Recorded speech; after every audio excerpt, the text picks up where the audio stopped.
You can, but I can. Can they Okay. talk? They can't Yeah, talk though. that's it. No, we're live, guys. We're live. This is it. Oh wow. Yeah. This is welcome to the YouTube world, the world of media around the globe, where everybody can watch what we're doing and what we're saying. And this is exciting. This is exciting. Baruch Hashem. Okay, so let us introduce ourselves. Um, I'm Rabbi David Kadosh, Rabbi of the Sephardic Kehillah Center. And here are my two very good friends. You guys want to introduce yourself? Yeah. Oh, okay. I'll go first, Warren. So I'm Jimmy Ben Simon, and I'm someone that has always been curious about reading and learning books, sefers that we are told not to since I was very young. And interestingly enough, Mora Nivukhin was a book, or Guide of the Perplexed was a book that I first read when I was 19 and didn't understand a word. And was lucky enough to then read it a couple more times and understood very little of it. And after we finished a 3-year cycle, the three of us, learning the Ramchal's Dat Tivunot, we decided that let's read and learn this book together, and see if we can gain and grow from it spiritually. And that's the goal. The goal at the end of the day is to learn and to connect to Hashem. So that's my purpose and goal on this podcast. On this platform. All right, Warren. My name is Warren Esabai. I'm also a big Rambam follower, lover of his works. I first read the Mora Nivukhin maybe 15, 20 years ago. I was a bit older than Jimmy. I wasn't quite 19. I was a bit older. So I think I understood a little bit more, maybe. I read this red book, which is written in Shakespearean, pretty much Shakespearean English. So when I read it back then, I looked at it myself. I attempted to learn it by myself, and it took a long time. I had to read it very slowly, and I had to read passages over and over again to understand the depths that the Rambam brings forth in this book. And for those who are not aware, the Rambam wrote this book. This was I believe his last masterpiece, published masterpiece. So he wrote this one later, and we'll find that as we learn through, a lot of the rabbis notice that comment on this book that he almost gives conflicting rulings and opinions from his previous works, like Mishneh Torah.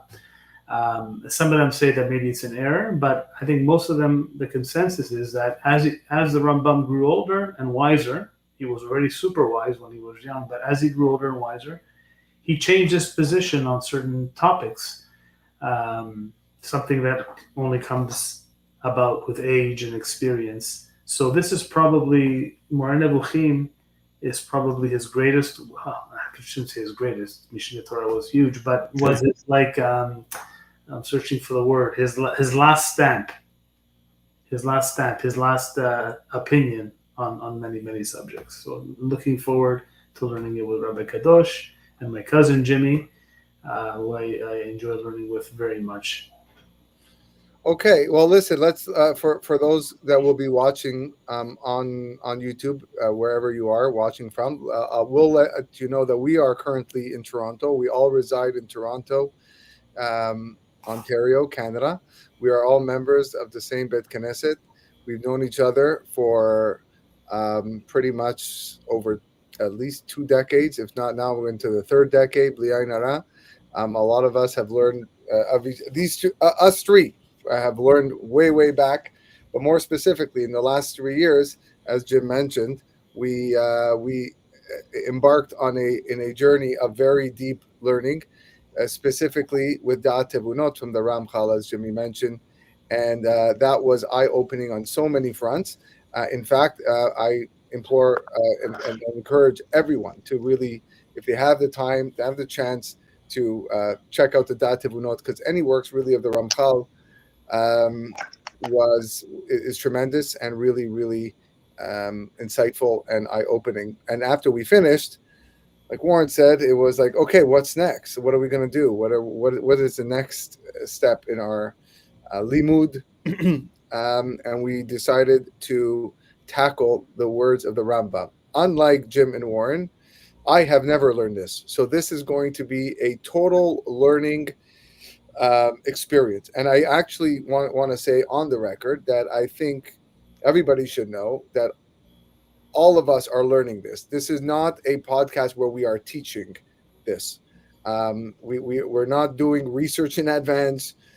We are not, well, maybe we'll read a few lines in advance, but that rarely happens.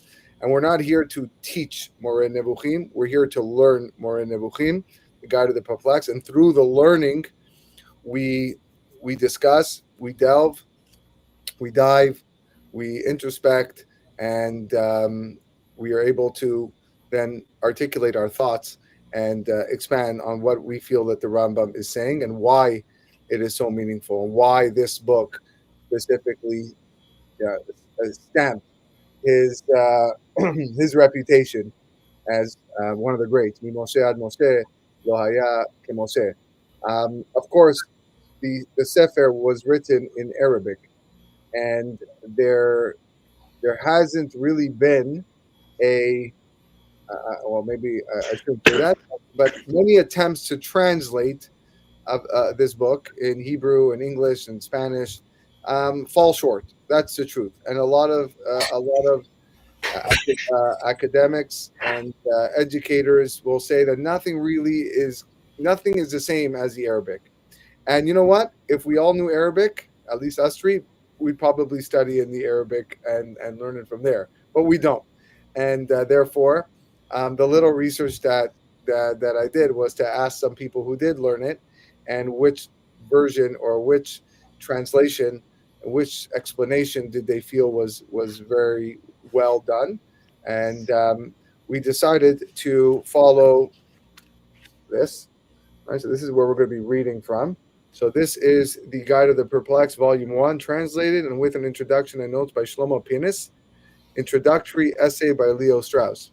It's actually 2 volumes. This is Volume 1. And really the first third of the book is introduction by the author, not the Rambam. We're not going to do that. We are going to go right into the words of the Rambam. I think that we have to just, restate and reiterate the importance of going through this book slowly and with an open mind. And one of the most, I guess, the best things that I love learning about with you guys specifically is that we each come from different angles, both in our experiences in our lives. And we're able to look at things in different ways, and it's all good. It's all Torah. It's all Emet, and that's what made the last 3 years been so successful. I want to thank you for that, because I know it wasn't me who did most of the talking. It was you guys, and I got to learn. Got to learn a lot from both of you. And no, me? I know. I don't talk. And like right now, it seems like I'm the one doing most of the talk. But I promise you, that's not what it's going to be. I know that. I'm going to just sometimes take a seat back. This is late at night on a Thursday evening, and sometimes the mind isn't as sharp as it is in the beginning of the day. But Bezrat Hashem, we'll get through it. Anything you guys want to add before we? Just very quickly to add to what you said. So the book, the version that we chose. The truth is, there's limited versions on More Nebuchim, even though it's such a great work, and we had a hard time finding a version that had Hebrew and English in it. Yeah. So we're going the version that we're going to be learning from is in English. So just to keep that in mind. But since it was written in the original Arabic, I don't think we're going to lose so much from the Hebrew to the English. I think we'll get the concept. Yeah, because the Hebrew in itself is a translation as well, so it's not the original. So yeah, it's going to work. Important to know that, and like I think, like Jim mentioned at the beginning, there isn't much available online on More Nebuchim, and we hope that this experience will educate, will maybe inspire other people to not only listen to us but explore the works of the Rambam. He was a tremendous mind, no question. Yad Chazaka, the Mishneh Torah, what he was able to accomplish in his life is truly, truly unbelievable. And I look forward to beginning this. So, not to be left out, I just want to make an important point, and that is, I mean, the bottom line, why everyone, well, people are interested in this book, this Sefer, why we wanted to read this Sefer is because there's a certain mystique about the Sefer. We hear a lot about it when we're younger in yeshiva. You got to be 40 years old. You can't just read it. It's like Kabbalah. It's a little bit too deep, and that's what makes it attractive, I guess. But there's something that's very important that struck me in the introduction, and it's sort of a a theme that runs in all these types of these mystical books, and that is that these books are not written. They're not for everyone. Something that was clear, and I think Rambam is going to say it in his introduction, but it struck me, and that is that this book is not for everyone to read, not for everyone to study. It's for, quote, a religious man for whom the validity of our law has become established in his soul already has full emunah. And when I read that, it struck me because that's exactly very similar to what Ramchal said when he did the introduction of Dat Timunot, which is these rabbis are so brilliant and fearless that they're telling you in advance, if you think you have doubts, if you think things are unclear as to how Hashem works and how this all fits into your world, we're going to make it worse, because we're going to tell you what we have in our minds that are doubts, and then we're going to fix it. But if you're not ready, if you don't have a base of Torah and Emunah, then the questions they're going to ask, the topics they're going to bring up, like Ramchal and Rambam, are going to frighten you. And that's what I think is something that's very important before we start this Sefer and this book. This is not midrash. This is not legends and stories, and this is very deep philosophical material that discusses the characteristics of God, the creator of the universe, and it's not easy stuff, and it's something that I think people have to understand. It really isn't for everyone, but at the end of the day, you have to sort of have already very strong emunah and very strong belief in Hashem, and now we can start to navigate and go through the concepts. But I thought that was important to bring up before we get going. Okay, very good. Right, ready to go? Yep. Okay. So before his introduction, he gives this dedicatory remark. It seems to like his son, or his student, Rabbi Yosef. However, to the right side, I don't know if you see, there's a pasuk here that they quote from Yeshayahu, chapter 35. It caught my attention, and maybe it'll set the tone to what we're about to read. The translation of the pasuk here in this book: my knowledge goes forth to point out the way, to pave straight its road. Lo, everyone who goes astray in the field of Torah, come and follow its path. The unclean and the fool shall not pass over it. It shall be called way of holiness. All right, so like for me, that line there, everyone who goes astray in the field of Torah, come and follow its path. Meaning you could be in the field of Torah and still go astray. Right? It's not just, people have this false thinking that, okay, I have a Chumash in front of me or I have a Gemara in front of me and nothing can happen to me. I know that my line my derech to Hashem cannot be obscured, and it cannot be twisted, and it cannot. That's not true. That's not true. In fact, I think many times in history, people have learned the Chumash, the Bible. They have learned the Gemara, and there are things that they didn't understand, and because of that, they went off the path. They strayed off the path, and he's telling us to. I'm gonna pave the road. Like the reason why the people have gone off the path is because the road wasn't paved. It was bumpy. You slid off, and I'm here to tell you that I've made it straight, and I've paved it, and only the unclean and the fool won't pass over this road, because now that it's clean, it's a way of holiness. I thought that was a beautiful way to introduce. And just to add to that, when he says everyone who goes astray in the field of Torah, I would say that's probably who knows? He may be referring to people who actually study Torah, that don't go astray off the path of Torah. People that are in Torah and learning Torah and observant. Yeah. That there are a lot of people. I think from my recollection, I believe the Rambam touches upon it several times in this book. But he talks about masses of people who learn Torah but just don't know what it's about. Don't really know what it's about. And in this book, he brings out a lot of things that were controversial back then and still are today. But he's trying to shine light on everything, to get everybody straight, come and follow its path.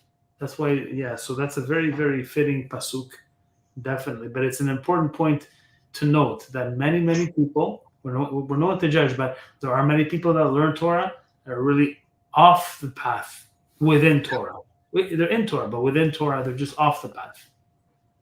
Exactly. And by the way, also in Chagiga, there's a lot of, in Gemara Chagiga, talks about a lot of concepts you're not allowed to learn alone, or you can't teach over unless there's more than one person, and so on. At the end of the day, there's the risk of learning a sefer by yourself and misinterpreting a lot of the information. That's why it's very important to have a Rav or someone that has some experience that learns with you, or to learn in a chavruta, which is something you and I, Warren, started. For me, it was huge, right? Because you learn it by yourself, you have a tendency to sort of think you get it, and then you come up with these things that have totally off.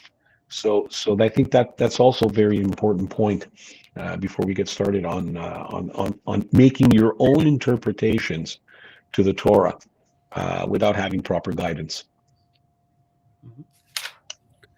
Okay. So I guess we'll continue the same way that we did for Da'at Tevunot, which means I'm the one that reads, but I'm the one that reads, and you guys are the one that comment and explain with your deep philosophical minds. Please stop me if you have anything to say or anything that sticks out. I'll do the same, and we'll go. What I noticed is that a lot of the chapters are very short and terse, and they're so it gives us an opportunity maybe to read each piece and then digest it and figure it out. So here, the epistle dedicatory. My honored pupil, Rabbi Joseph, may the rock guard you, son of Rabbi Yehuda. May his repose be in paradise. When you came to me, having conceived the intention of journeying from the country farthest away in order to read texts under my guidance, I had a high opinion of you because of your strong desire for inquiry and because of what I had observed in your poems of your powerful longing for speculative matters. This was the case since your letters and compositions in rhymed prose came to me from Alexandria before your grasp was put to the test. There were definitely a lot of poets in the golden age of Spain. This is probably a little bit before that, but certainly afterwards. There was a tremendous amount of poetry that was being written by some of the Sephardic sages. I said, however, perhaps his longing is stronger than his grasp. Mm-hmm. Okay. When interesting point. Yeah. When thereupon You read under my guidance texts dealing with the science of astronomy, and prior to that, texts dealing with mathematics, which is necessary as an introduction to astronomy. My joy in you increased because of the excellence of your mind and the quickness of your grasp. Okay. So right away, I guess the Rambam is promoting the study of science and mathematics, and like, now I can respect you, right? Because you Exactly. study, right? Okay. Well, I mean, the bottom line, to use maybe a Moroccan term, the Rambam was not going to teach a bobo. Sorry to use that word, but I mean, he was openly.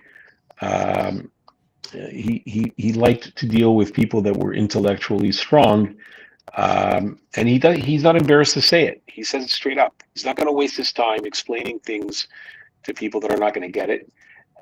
Some people have criticized the Rambam for saying that, and he'll say it a bit further ahead. But that's the bottom line, and yeah, and he's telling his student that figure out that maybe you can get it. So let's give it a shot. But it's not only mathematics, like the sciences and mathematics, as we're going to see throughout the book. He's a big proponent of any knowledge, any good knowledge. So he uses Aristotle a lot, disagrees with him a lot in this affair, but also agrees with him in many points. And I don't remember the name offhand. We'll come across it as we read it. But there was also an Arabic, Jimmy. I don't know if you remember. There was an Arabic work, philosopher. Yes. I forget his name, that he references a lot because of this incredible knowledge that he had. So any type of knowledge that he felt was true, he wasn't afraid to incorporate it. In contrast to many other rabbis who are. Many other rabbis just want to stay within the Torah realm, and the Rambam expanded that. And there are many rabbis who do as well.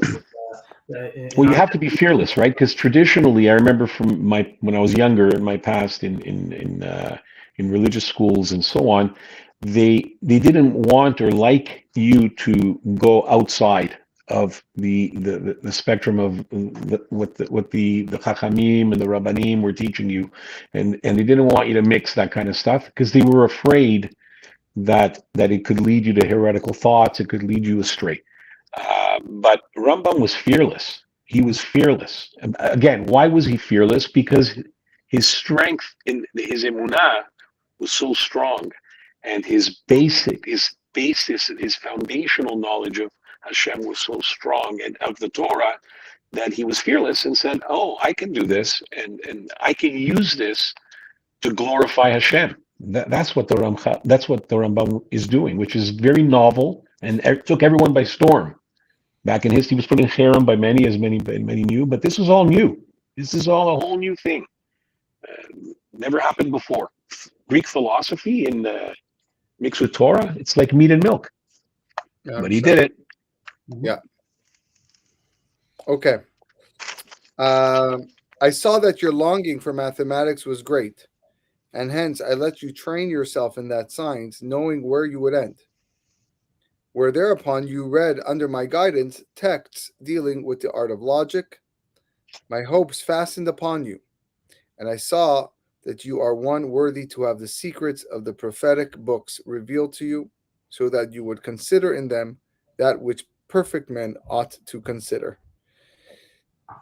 That's a big line, right? He's basically insinuating, if you want to gain perfection in knowledge, this is a book that you need to study.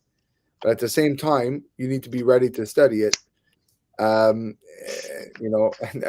not be ill prepared in your prior prerequisite knowledge, such as no math or no science. Thereupon, I began to let you see certain flashes and to give you certain indications. Then I saw that you demanded of me additional knowledge, and asked me to make clear to you certain things pertaining to divine matters, to inform you of the intentions of the mutakalimun in this respect. No note on what that word is. I think that's the Arab philosophy. Yeah, yeah. I think, I'm not sure, but yeah, we'll find out soon. Great word. Yeah. And to let you know whether their methods were demonstrative, and, Yeah. if not, to what art they belonged. And I also saw you had already acquired some smattering of this subject from people other than myself. You were perplexed, as stupefaction had come over you. Your noble soul demanded of you to find out acceptable words. Yet I did not cease dissuading you from this, and enjoining upon you to approach matters in an orderly manner. It's a way to do things. My purpose in this was that the truth should be established in your mind according to the proper methods, and that certainty should not come to you by accident. It's an interesting line over there, right? What? Because if certainty comes by accident, well, he's saying it's impossible. No, he's not saying it's impossible. He's saying that it is possible, but I don't think there's clarity. Like it's a false clarity. It's there's no proof. There's no foundation to it, without going through the proper process. Well, no, it happens to me a lot. A lot of times, I'll read the Parsha Friday night, and I think I get something. I go, "Oh, this is pretty interesting stuff," and in my mind, I got it. I got something interesting, and then the next morning, I'll speak to someone that really knows what they're doing, like like you, Rabbi. I see you, and I ask you, and I'm totally off.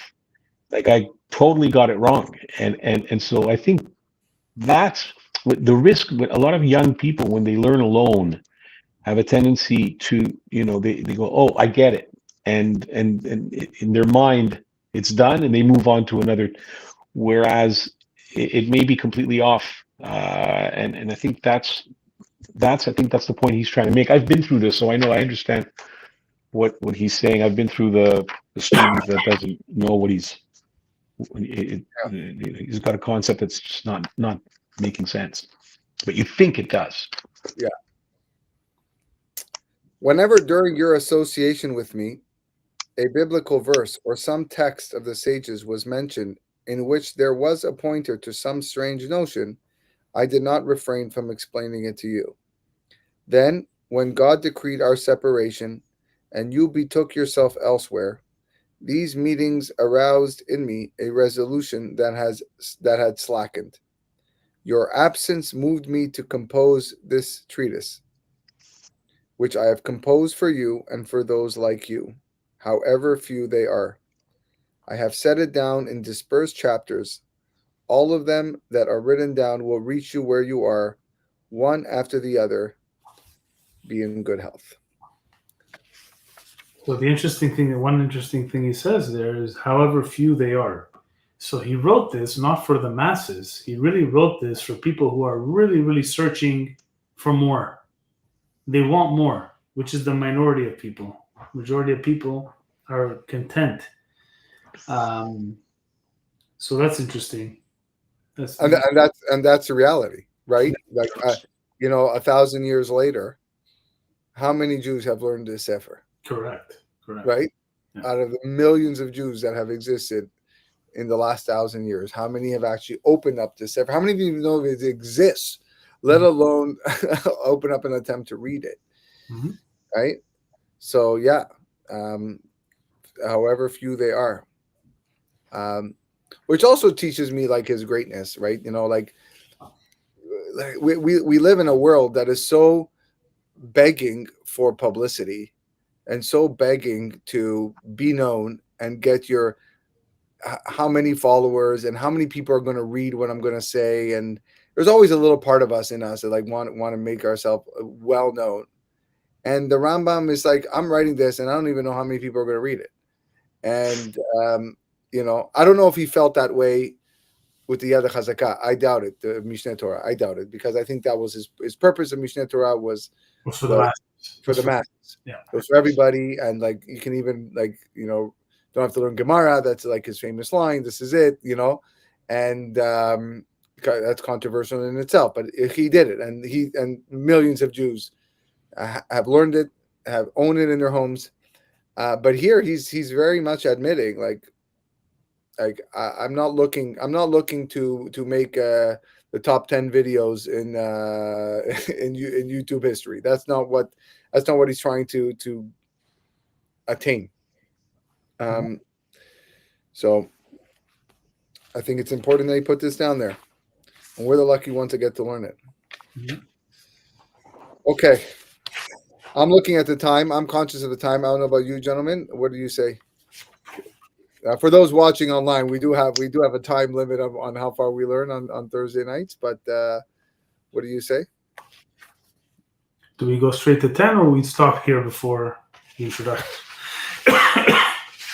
Up to you. I'm okay for time. We can maybe go another 10, 15 minutes. It's up to you. Okay, so let's begin the introduction of the Rambam, and we'll start reading. Again, here he quotes a few psukim, one in Tehillim, one in Mishlei, and another one in Mishlei. Cause me to know the way wherein I should walk. For unto thee have I lifted my soul. Unto you, O men, I call, and my voice is to the sons of men. Incline thy ear, and hear the words of the wise, and apply thy heart unto my knowledge. The first purpose of this treatise is to explain the meanings of certain terms occurring in books of prophecy. Some of these terms are equivocal. Hence, the ignorant attribute to them only one or some of the meanings in which the term in question is used. Others are derivative terms. Hence, they attribute to them only the original meaning from which the other meaning is derived. Others, I'm assuming to give some examples. Others are amphibulous terms, so that at times they are believed to be univocal, and at other times equivocal. It is not the purpose of this treatise to make its totality understandable to the vulgar or to beginners in speculation, nor to teach those who have not engaged in any study other than the science of the law, which I mean the legalistic study of law. What does it mean, the legalistic study of law? Is that... Again, when he's referring to studying science of the law, he's referring the law is the Torah or it's natural law? Probably the Torah. I think it's not a Torah. the purpose of this treatise to make it totally understandable the longer than it is. It's funny how the author capitalizes the word law. Mm-hmm. So it's got to be Torah. It's got to be. I think it's got to be Torah law. Mm-hmm. Yeah. Yeah. So the legalistic study of the law probably means Talmudic law. Like they would have to know halakha. They would have to know the Talmud. Yeah. Not just the stories of Tanakh. Yeah. Just a word of caution, Rabbi, you mentioned that he's hopefully going to give examples of what he spoke about. I don't remember because it's been 15, 20 years, but I do remember that he doesn't expand so much. In this work, he's very concise. Yeah. And this is why I found myself having to reread passages, go back and reread them to really get an inkling of understanding of what was in them. So I can't say for sure. We'll go a bit more to see if he gives an example, but if not, we should go back and try to figure out these three distinctions he's making with the terms, because that's the whole subject of this chapter. Well, I don't know about you guys, but I'm still puzzled by the word amphibulous. Amphibulous. You guys know what that means? Look, I'm very upfront and open, and I'm going to show my vulnerable side. There are going to be many words that I know I'm not going to understand in this book. But I just hope I understand it in the context of the paragraph that he's, Great word. It just means ambiguous. Like now we have Google. Yeah. So, you Googled it? Okay, listen. I Googled it. And what is it? Like I understand. Ambiguous. It's another word for ambiguous. It's ambiguous. Okay. Okay. That's what I meant by ambiguous or equivocal or ambiguous. Okay. So now, even the word vulgar, I know what the word vulgar means, but why doesn't he want this to be understandable totally to the vulgar? It's very straightforward in the sense that what he's trying to say is he doesn't want people that don't have a Torah base. That when he said, for him, people that are vulgar are people that have no connection to Torah or God. So it's a Jew that's no connection to Torah or God. It's very different, for example, from a Chabad perspective. But this is Rambam. We have to accept that this is Rambam. He had a way, and he's pretty much saying that he doesn't want, just a guy that wakes up and goes to work and eats in the pub back in the days, 1100s, and he's just going to pick this book up and understand it. That's what he's trying. He wants Talmidei Chachamim, or people that have a basis in Torah law to read this. So you need a foundation. You can't just pick it up and go, right? I think that also includes people that are smart enough, that are looking for philosophy. His intention is that's not his audience for this book, even though, because they likely will not get it. We'll see as we get deeper into it. Yeah. These are concepts that are so tied into Torah that even someone who's extremely intelligent won't appreciate it. So that's why I don't think he excludes them as part of his audience. Okay. Yep. Straight up. For the purpose of this treatise and of all those like it is the science of law in its true sense. Or rather, its purpose is to give indications to a religious man for whom the validity of our law has become established in his soul and has become actual in his belief. Such a man being perfect in his religion and character, and having studied the sciences of the philosophers and come to know what they signify. Okay, that second part probably knocks all three of us out. Yeah, he's saying you gotta be a Rav, and aside from you have to know the Greek philosophers inside out. So other than my Aristotle 101A at university, that's it. Not much more for me. So he wouldn't be happy about us studying the book, but hey, that's what it's all about. Like you mentioned, earlier when we started, I even said the story, I think it was last Shabbat during the drasha of the man who met a professor, right? And they were a topic, and the professor was like, Jewish professor goes, have you studied Kant? Have you studied Freud? How do you know that you're right? How do you know your way is right? And the Rav was like, it was a yeshivish Rav. He said, I saw the Chafetz Chaim. That's all I need to know, right? And it's a different way. It's a different track. They didn't study Freud, didn't study Kant, didn't study Aristotle. They're not interested. Because we would say the Haredim or the Hasidim, the more right-wing Judaism, are totally disinterested in studying foreign philosophies, and that's why one of the reasons why they had problems with this works of the Rambam, because the Rambam seems to imply if you don't fit this criteria, then don't waste your time reading this. Now, maybe he's not forcing people to read it. He's not saying everyone has to read this. He's saying, but if you are going to read it, then you better be prepared. Otherwise, you're not going to understand what's happening here. That's what I'm getting from this. Yeah, what it could be also, it could be you have to take time into consideration. 900 years ago, back then, people did not generally have the knowledge, not nearly the knowledge that we have today. Yeah. So you can read this as saying that the Rambam might be saying that this book is for someone that has no Torah knowledge, but is also an intellectual.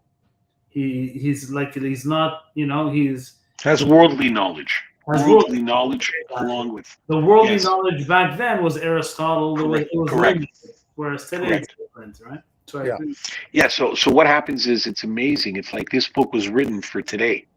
It was written 1,000 years ago for very few people, but today everybody's is going to university. Everybody's got questions. Rabbi, that I'm very much in favor of making sure the kids have answers to their questions, especially, how come the world is 6,000 years old, but it's 14.8 billion according to science. We have to have the answers for that, because the kids today have a lot of information at their fingertips, and they get led astray because of that. And the Rabbanim, the rabbis, I think, not all, but the ones that are dealing, especially with Kiruv, especially with young people, have to have this knowledge, the outside world knowledge as well. If not, the kids just know too much access to information today, and we're going to lose them. So that's my position. I think this book is perfect for today's world. Okay. Let's maybe finish the paragraph. The human intellect, having drawn him on and led him to dwell within its province, he must have felt distressed by the externals of the law and by the meanings of the above-mentioned equivocal, derivative, or amphibolious terms, as he continued to understand them by himself, or was made to understand them by others. Hence, he would remain in a state of perplexity and confusion as to whether he could follow his intellect, renounce what he knew concerning the terms in question, and consequently consider that he has renounced the foundations of the law. Wow. Torah. Wow. So what he's saying here, he's just very quickly, he's concerned about the person who really has a hard time understanding the traditional way of learning. Yeah. And that they're afraid to break out of it. They're afraid. They're thinking of something doesn't make sense. As an example, this doesn't make sense, but they're so scared to break free from that. And that's why he says renouncing the foundations of the law. Yeah. Consider renouncing it. Okay.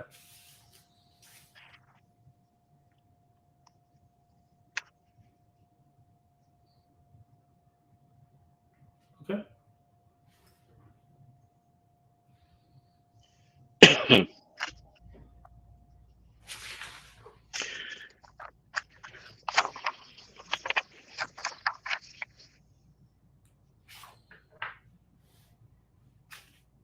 I think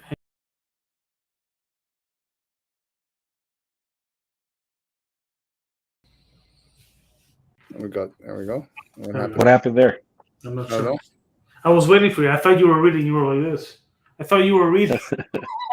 I thought like Did you not the hear me internet. through the last I thought the internet police decided to unplug us. I don't know. Maybe like, oh, They didn't like the glasses or let's something. I get don't these know. guys off the World Wide Web immediately. All right, let me read that sentence again. I don't know if you heard it.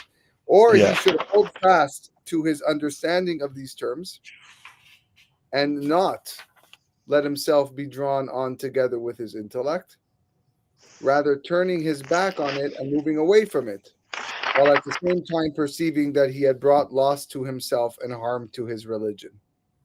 He would be left with those imaginary beliefs to which he owes his fear and difficulty, and would not cease to suffer from heartache and great perplexity. Amazing. Incredible. Amazing. So he's talking about, he really cares because he's talking about someone that's really like, having a hard time. Yeah, disturbed. He's learning. He wants to learn. He wants to go with consensus. But in his mind, certain things don't make sense. But he's too afraid to break free from them. He has the choice to break free from them, but he's too afraid. So he becomes extremely troubled and conflicted. Yeah. Part of it's the truth. There are people like that. I would venture to say that back in those days, it was minimal amounts of people, because most people lived within the community. They didn't get out. They didn't go to university. They didn't have internet and social media and so on. And that's why it's amazing how it's so relevant for today. I've said that, you've just said it before, but I look at this, it's like prophetic, right? Because this student that he's talking to, no doubt went to university. In my opinion, based on what I'm seeing, if this is a student that he was learning Torah with, that had university background and was asking the Rambam very, very intelligent questions. And the rabbi thought about it and said, "I'm going to have to set him straight." And that's I gotta today. basically. It's very relevant. I gotta give him the truth. I can't withhold it from him. Exactly. Really what's happening here? Yeah. Even if it's going to scare him a little bit. Okay, gentlemen, this was great. This was amazing. What can I say? We look forward to doing it again. For those that are watching, you can join us Thursday nights. Although next week, I think we're going to be off because it's a long weekend here in Canada, and I won't be in town. But the Bezrat Hashem, we will reconvene, and you can always find these I guess this learning on YouTube and other shiurim. By all means, you're welcome to listen to some classes that we give at the Sparta Kila Center. But again, this is just three perplexed Jews trying to figure out the deep words of the Rambam, and that's it. I will stop the stream for the first shiur, and Chazak Baruch, guys. Chazak Baruch.